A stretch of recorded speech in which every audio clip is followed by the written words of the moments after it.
Hello students, জ্ঞানজ্যোতি coaching সেন্টারের পক্ষ থেকে তোমাদের সকলকে জানাই স্বাগত। আমি অসীম দাস তোমাদের জন্য নিয়ে এসেছি সোশ্যোলজি থার্ড সেমিস্টার। যারা নর্থ বেঙ্গল ইউনিভার্সিটির আন্ডারে পড়াশোনা করছো তাদের জন্য সোশ্যোলজি থার্ড সেমিস্টারে পেপার 3 ইউনিট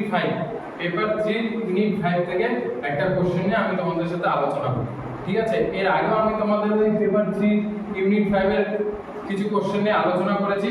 তো আজকেও সেই বিষয়ে এবং আমাদের ইউনিট 5 এর যে চ্যাপ্টারগুলো রয়েছে সেই চ্যাপ্টার থেকে আরো একটা কোশ্চেন নিয়ে আমি তোমাদের সাথে আলোচনা করব। ঠিক আছে, তো আজকে আমি যে কোশ্চেনটা নিয়ে আলোচনা করব সেটা হচ্ছে প্রাইস। ঠিক আছে, এই প্রাইসটা হচ্ছে আমাদের ইন্ডিয়ান গভর্নমেন্টের তৈরি করা একটি বিশেষ প্রকল্প। যেরকম এর আগে যেরকম আমি তোমাদেরকে আরো দুটো প্রকল্প পড়িয়েছি, সেটা হচ্ছে স্বর্ণ জয়ন্তী গ্রাম স্বরোজগার যোজনা এবং Mahatma Gandhi rural employment guarantee act. ঠিক আছে, national rural employment guarantee act. এই দুটো যেরকম তোমাদেরকে পড়িয়েছিলাম, এই দুটো যেরকম আমাদের ইন্ডিয়ান গভর্নমেন্টের তৈরি করা প্রকল্প আমাদের রুরাল এরিয়ার জন্য বা গ্রামীণ এলাকার জন্য, সেই রকমই আমাদের আরেকটা ভারত সরকারের বা ইন্ডিয়ান গভর্নমেন্টের তৈরি একটা প্রকল্প হচ্ছে এই ট্রাইস। এই ট্রাইসের ফুল ফর্ম কি? এই ট্রাইসের ফুল ফর্ম হচ্ছে training rural youth for self employment. Training rural youth for self employment. এই ইংলিশ যে কথাটা আছে training rural youth for self employment, এটার থেকে কি বোঝা যাচ্ছে? এটার থেকে আমরা একদম বুঝতে পারছি রুরাল মানে কি, ট্রেনিং মানে কি। ট্রেনিং মানে প্রশিক্ষণ দেওয়া, রুরাল মানে কি গ্রামীণ, ইউথ মানে কি যুব সম্প্রদায়, সেলফ মানে কি তাদের বা নিজের সেলফ এমপ্লয়মেন্ট মানে কি কর্ম বা কাজ। তো এটা কি প্রথমে ট্রেনিং দেওয়া হয়। ঠিক আছে, কাদেরকে? রুরাল এলাকার বা গ্রামীণ এলাকার কাদের? যুবকদের। গ্রামীণ এলাকার যুবকদের প্রথমে এখানে কি ট্রেনিং দেওয়া হয়। ট্রেনিং দেওয়ার পরে তাদের স্বাবলম্বী করে তোলা হয়, সেলফ এমপ্লয়মেন্ট মানে স্বাবলম্বী করে তোলা হয়। ঠিক আছে, এই হচ্ছে ট্রাইসের ফুল ফর্ম। এই ট্রাইস আমাদের ইন্ডিয়ান গভর্নমেন্টের একটা বিশেষ প্রকল্প। এই প্রকল্পটার একটা উদ্দেশ্য কি? এই প্রকল্পটার একটা উদ্দেশ্য হচ্ছে গ্রামীণ যে আমাদের যুবক যুবতীরা আছে বা গ্রামীণ যে ইউথরা আছে, সেই ইউথদেরকে, যুব সম্প্রদায়কে যাতে কর্মের দিকে নিয়ে আসা যায়, ঠিক আছে, কর্মমুখী করা যায়, সেটাই হচ্ছে এই ট্রাইসের এক ও অন্যতম উদ্দেশ্য। ঠিক আছে, এই উদ্দেশ্য নিয়ে আমাদের ভারত সরকার এই ট্রাইস শুরু করেছিল। ঠিক আছে, এই ট্রাইসটা শুরু হয় কবে? এই ট্রাইসটা শুরু হয় 1979 সালে। স্টার্ট হয় কবে? 1979 সালে এই ট্রাইসটা স্টার্ট হয়। আমাদের ইন্ডিয়ান গভর্নমেন্ট 1979 সালে এই ট্রাইসটাকে তৈরি করে কাদের জন্য? আমাদের গ্রামীণ যে যুবকরা আছে বা গ্রামীণ যে যুব সম্প্রদায় আছে তাদেরকে কর্মনিপুণ করে তোলার জন্য। ঠিক আছে, এবার এই যুবকদের মধ্যে, এবার যুবক বলতে তোমরা একটা লিমিটেড এজ দেওয়া হয়েছিল। সেই এজটা কত? 15 থেকে 35 এই এজ। ঠিক আছে, 15 থেকে 35। এই 15 থেকে 35 বছর বয়সের মধ্যে যত যুব সম্প্রদায় ছিল, যুবক যুবতী যারা ছিল, তাদেরকে কি করা হয়েছিল? এই ট্রাইসের মাধ্যমে ট্রেনিং দেওয়া হয় বা প্রশিক্ষণ দেওয়া হয়। হ্যাঁ, প্রশিক্ষণ দেওয়ার পরে তাদেরকে এই যুব সম্প্রদায়কে কর্মমুখী করা হয়। ঠিক আছে, তো এখানে কিসের ট্রেনিং দেওয়া হয়? যে প্রশিক্ষণটা দেওয়া হচ্ছিল, কিসের প্রশিক্ষণ দেওয়া হচ্ছিল? এখানে প্রশিক্ষণ দেওয়া হচ্ছিল স্কিল ডেভেলপমেন্টের ট্রেনিং এইখানে দেওয়া হচ্ছিল এবং তাদের স্কিলটা ডেভেলপ করার পরে তাদেরকে বিভিন্নভাবে বিভিন্ন কর্মের সাথে যুক্ত করা হচ্ছিল এবং তাদেরকে আত্মনির্ভরশীল করাই ছিল এই ট্রাইসের মূল লক্ষ্য। ঠিক আছে, এবার দেখো এখানে কি রকমের ট্রেনিং দেওয়া হচ্ছিল। এখানে হচ্ছে আমাদের গ্রামীণ যে এলাকা, সেখানে কি থাকে? সেখানে শিক্ষিত ব্যক্তি থাকে। ঠিক আছে, স্কিলড ব্যক্তিও থাকে। ঠিক আছে, মানে যাদের কিছু স্কিল আছে, আবার কি মানে স্কিল আছে, আবার কি পড়াশোনার দিক থেকে বা শিক্ষার দিক থেকে পিছিয়ে পড়েছে, কিন্তু তাদের স্কিল আছে। আবার এরকমও দেখা যায় যে স্কিলও নেই, পড়াশোনার দিক থেকে বা শিক্ষাগত যোগ্যতাও নেই। এরকম নানা ধরনের যুবক যুবতী বা যুব সম্প্রদায় আমাদের গ্রামে কিন্তু আমরা লক্ষ্য করতে পারি। তাহলে আমরা কি কি ধরনের দেখতে পারি, এটাকে আমরা 4 ভাগে ভাগ করে নিতে পারি। এটা হচ্ছে লিটারেট আর স্কিল, ঠিক আছে, লিটারেট আর স্কিল, এটা হচ্ছে প্রথম। সেকেন্ড কি, লিটারেট এবং আনস্কিলড, কি লিটারেট এবং আনস্কিলড, ঠিক আছে। তারপরে কি, literate and illiterate and skilled, illiterate and skilled, ঠিক আছে। তারপরে কি, illiterate and unskilled, illiterate and unskilled, ঠিক আছে। এই যে এই চার ধরনের যুব সম্প্রদায় আমরা কি গ্রামে লক্ষ্য করতে পারি।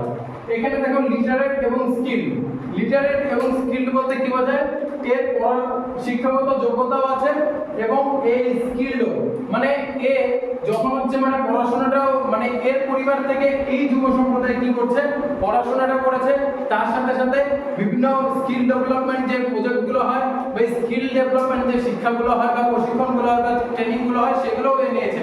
যেরকম বলতে পারো যে পড়াশোনা করেছে আবার কম্পিউটার শিক্ষাতেও এ রপ্ত করেছে, ঠিক আছে, তখন তাকে বলা হয় লিটারেট এন্ড স্কিল।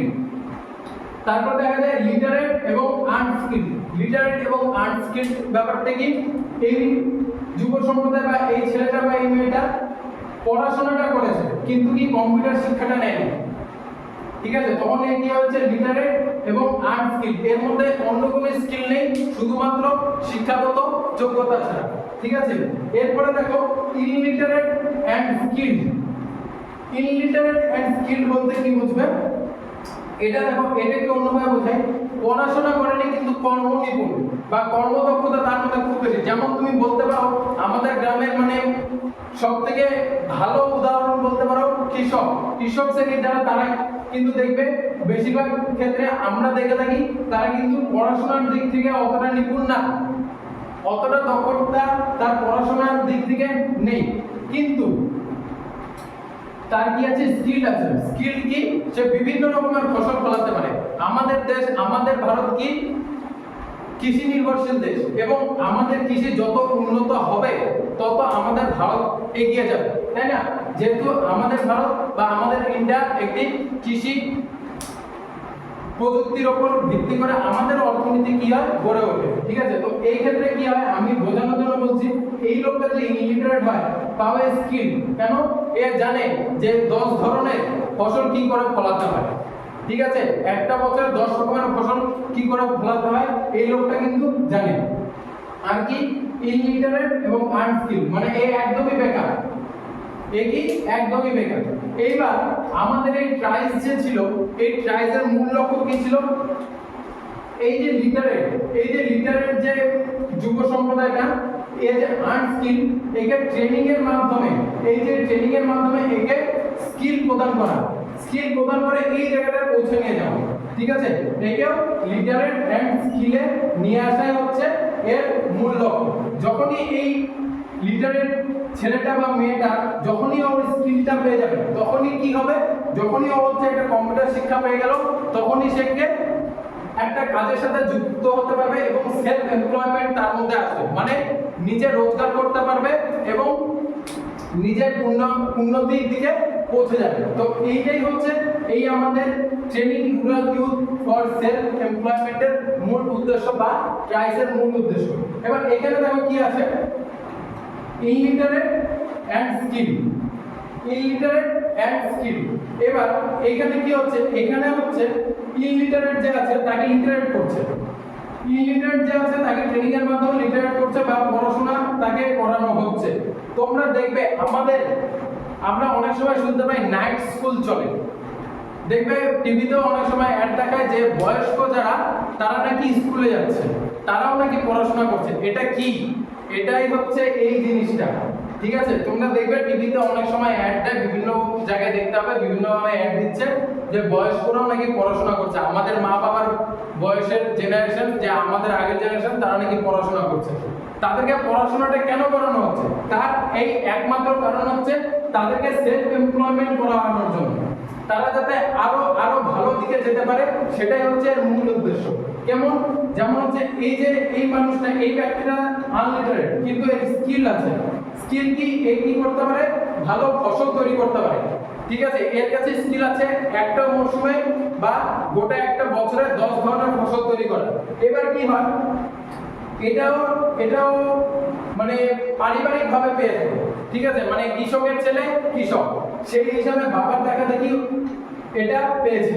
ঠিক আছে, কিন্তু তার মধ্যে শিক্ষাগত যোগ্যতাটা কম থাকায়, ঠিক আছে, সে সেই কৃষি প্রযুক্তিটাকে নিয়ে পড়াশোনা বা সেই কৃষি প্রযুক্তি যখন উন্নতি সাধন হচ্ছে, সেই উন্নতির যে পথ, সেই পথটা সে দেখতে পাচ্ছে না। কারণ কি? তার কাছে এই লিটারেন্সিটা নেই। ঠিক আছে, সে শিক্ষাগত দিক থেকে সে পিছিয়ে আছে। তখন কি হচ্ছে, যখন তাকে এই শিক্ষাটা প্রদান করা হচ্ছে, ট্রেনিং দেওয়া হচ্ছে, তখন কি হচ্ছে, তার যখন শিক্ষাগত যোগ্যতার মান উন্নয়ন হচ্ছে, তখন তার হচ্ছে এই স্কিলটাও ডেভেলপমেন্ট হয়ে যাচ্ছে। ঠিক আছে, যখন হচ্ছে লিটারেট হয়ে যাচ্ছে একটা মানুষ, তখন তার স্কিলটাও ডেভেলপমেন্ট হয়ে যাচ্ছে। আর তখন কি আমাদের এই কৃষকটা আরো ভালো ধরনের ফসল তৈরি করতে পারছে, এবং তার ফসলের মাধ্যমে আমাদের ভারতের অর্থনীতি কি হচ্ছে, ডেভেলপ হচ্ছে। এটাই হচ্ছে আমাদের ট্রাইসের মূল উদ্দেশ্য।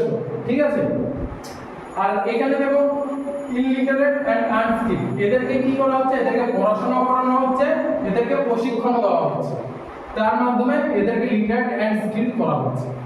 তাহলে সবাই যখন হচ্ছে লিটারেট এন্ড স্কিল হয়ে গেল, যখন সবাই শিক্ষাগত যোগ্যতা হলো এবং তাদের নিজেদের একটা স্কিল পেয়ে গেল, তখন কি প্রত্যেকের একই সাথে কি হচ্ছে, একটা গ্রামের যুব সম্প্রদায় একই সাথে কাঁধে কাঁধ মিলিয়ে কাজ করতে পারছে এবং নিজেদের সেলফ এমপ্লয়মেন্টের দিকে নিয়ে যেতে পারছে এবং নিজেরা আত্মনির্ভরশীল হয়ে উঠতে পারছে।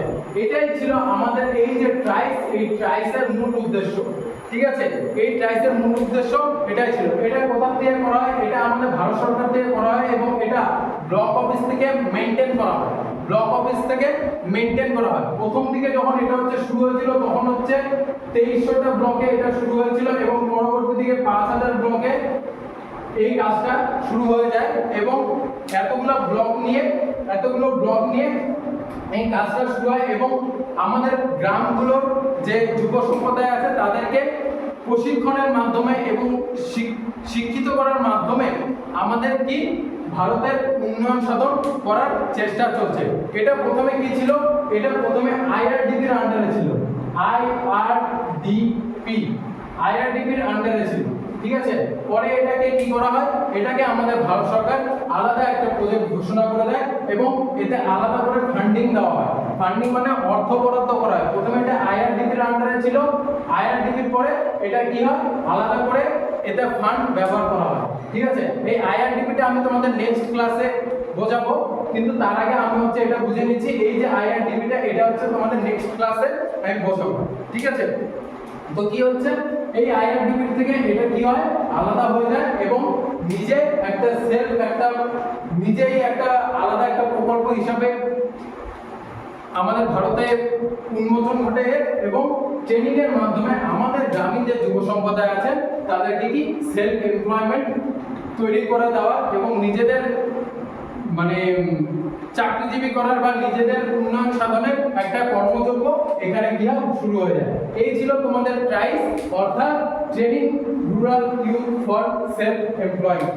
ঠিক আছে, তো এই যে নোটসটা তোমরা এখানে তো আমি তোমাদেরকে বুঝিয়ে দিলাম। এই নোটসটা আমাদের জ্ঞানজ্যোতি কোচিং সেন্টার থেকে তোমাদের এক্সামের জন্য তোমরা যাতে ভালো মতন লিখতে পারো, পার্ট টু পার্ট ঠিকঠাক করে তোমাদেরকে অ্যাজ আ পিডিএফ আকারে আমরা কিন্তু তৈরি করে ফেলেছি। অতি অবশ্যই তোমরা যদি আমাদের থেকে এই নোটসটি পেতে চাও, তাহলে এখানে দুটো নাম্বার দেওয়া আছে, 7076398606 এবং 6295916282। এই দুটো নাম্বারের মধ্যে যে কোনো একটা নাম্বারে কল করবে এবং আমাদের জ্ঞানজ্যোতি কোচিং সেন্টারের হেল্পলাইন থেকে তোমরা কথা বলে আমাদের থেকে এই নোটসটা তোমরা নিতে পারো। ঠিক আছে, শুধুমাত্র জ্ঞানজ্যোতি কোচিং সেন্টার জয়েন করার মাধ্যমে আমাদের যারা নিজেদের স্টুডেন্টরা থাকবে তারা এই নোটটা নিজেদের কাছে পেয়ে যাবে পিডিএফ আকারে। ঠিক আছে, তো আজকের মতো এতটুকুই। এর পরবর্তী ভিডিওতে আবার দেখা হচ্ছে। ঠিক আছে, তো এই যে আমাদের চ্যানেলটা তোমরা দেখবে নিচে হচ্ছে সাবস্ক্রাইব বাটন আছে, সেই সাবস্ক্রাইব বাটন প্রেস করে তোমরা আমাদের চ্যানেলটা সাবস্ক্রাইব করে দেবে এবং কমেন্ট করে অতি অবশ্যই জানাবে যে ক্লাসটা কেমন লাগছে। ঠিক আছে, কমেন্ট করে অতি অবশ্যই জানাবে ক্লাসটা কেমন লাগছে। তোমাদের একটা কমেন্টে আমি বুঝতে পারবো যে আমার ক্লাসটা তোমরা বুঝতে পারছো কিনা। তোমরা যদি বুঝতে পারো আমার খুব ভালো লাগবে এবং আমিও আরো ডেভেলপমেন্ট করতে পারবো নিজের টিচিং স্কিলটার উপরে। ঠিক আছে, তো অবশ্যই কমেন্ট করবে, সাবস্ক্রাইব করবে এবং নেক্সট ক্লাসে আবার দেখা হচ্ছে। Thank you, thanks for watching.